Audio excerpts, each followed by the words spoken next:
Selamat mengikuti pelatihan peningkatan keterampilan dasar teknis instruksional atau pekerti batch 2 dan 3 tahun 2025 Universitas Andalas Padang.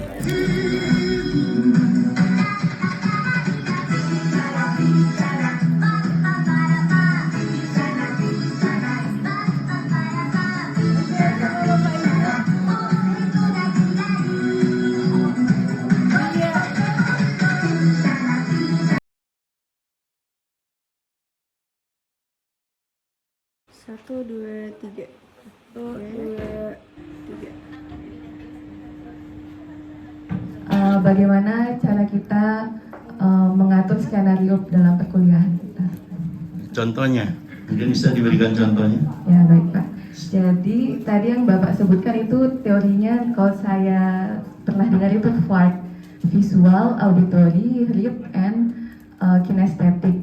Nah jadi ketika kita menggunakan teori FART ini, kita menyajikan perkuliahan itu, misalnya kalau visual, berarti kita menyiapkan PowerPoint itu yang menarik supaya secara visual dia bisa, orang-orang mahasiswa yang visual itu bisa mempelajari materi kita itu dengan lebih efektif bagi dia gitu. Kemudian bagi orang yang auditori itu senang kalau ada diskusi gitu.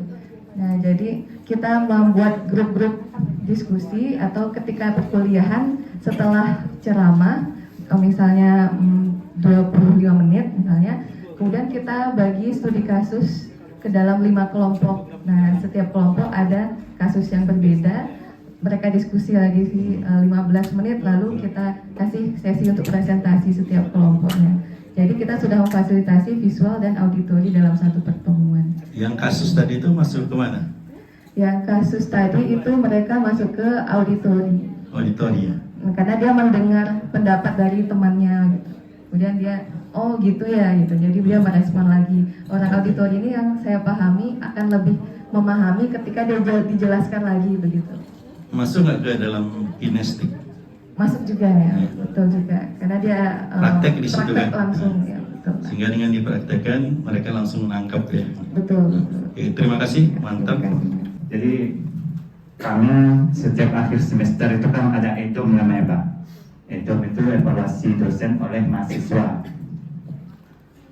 Jadi dari hasil EDOM tersebut ada salah satu mata kuliah pada saat perkuliahan itu sering diganti dengan kegiatan mahasiswa diperintahkan atau diarahkan untuk mengikuti webinar. Pertanyaan saya adalah, apakah kegiatan tersebut bisa dikategorikan pembelajaran jarak jauh atau kuliah online? Kemudian yang kedua, apa indikator atau batasannya bahwasanya kegiatan tersebut bisa dimasukkan dalam kategori kuliah online atau pembelajaran jarak jauh? Terima kasih. Mata kuliah saya itu memang ada kaitannya dengan praktikum kan Pak ya.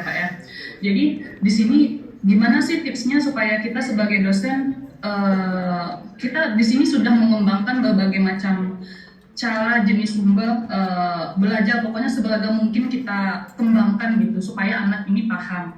Tapi memang di sini kendalanya peserta didik kita tuh memang tidak mampu dia mencapai CPMK di sini. Nah, kenapa dia tidak mampu untuk mencapai CPMK itu sendiri? Karena memang di dalam, kalau kami di praktikum itu kan memang butuh beberapa instrumen. Memang kalau seandainya tidak ada instrumen itu ya gimana caranya kita tahu gitu Pak. Sementara di satu sisi kampus kita itu sendiri memang susah untuk mengadakan instrumen tersebut. Keunggulan kalau kita pakai Keunggulannya berarti terekam semua pembelajaran kita. Oke. Nah, terekam.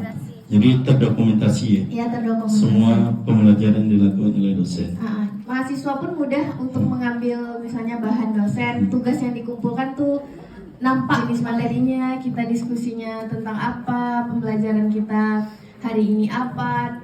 Kalau mau full langsung menggunakan iLearn kan bisa absensi ada, ini tugas ada, jelas gitu loh Pak, pertemuannya lengkap gitu. Itu yang offline kan, atau yang online, silahkan persiapkan poin-poinnya atau slide pembelajarannya. Harus belajar, dan kini kita akan menyusunnya, menatanya kembali bagaimana sih sebenarnya karakteristik dari RPS itu, apa saja komponennya, dan itu tentunya akan disampaikan oleh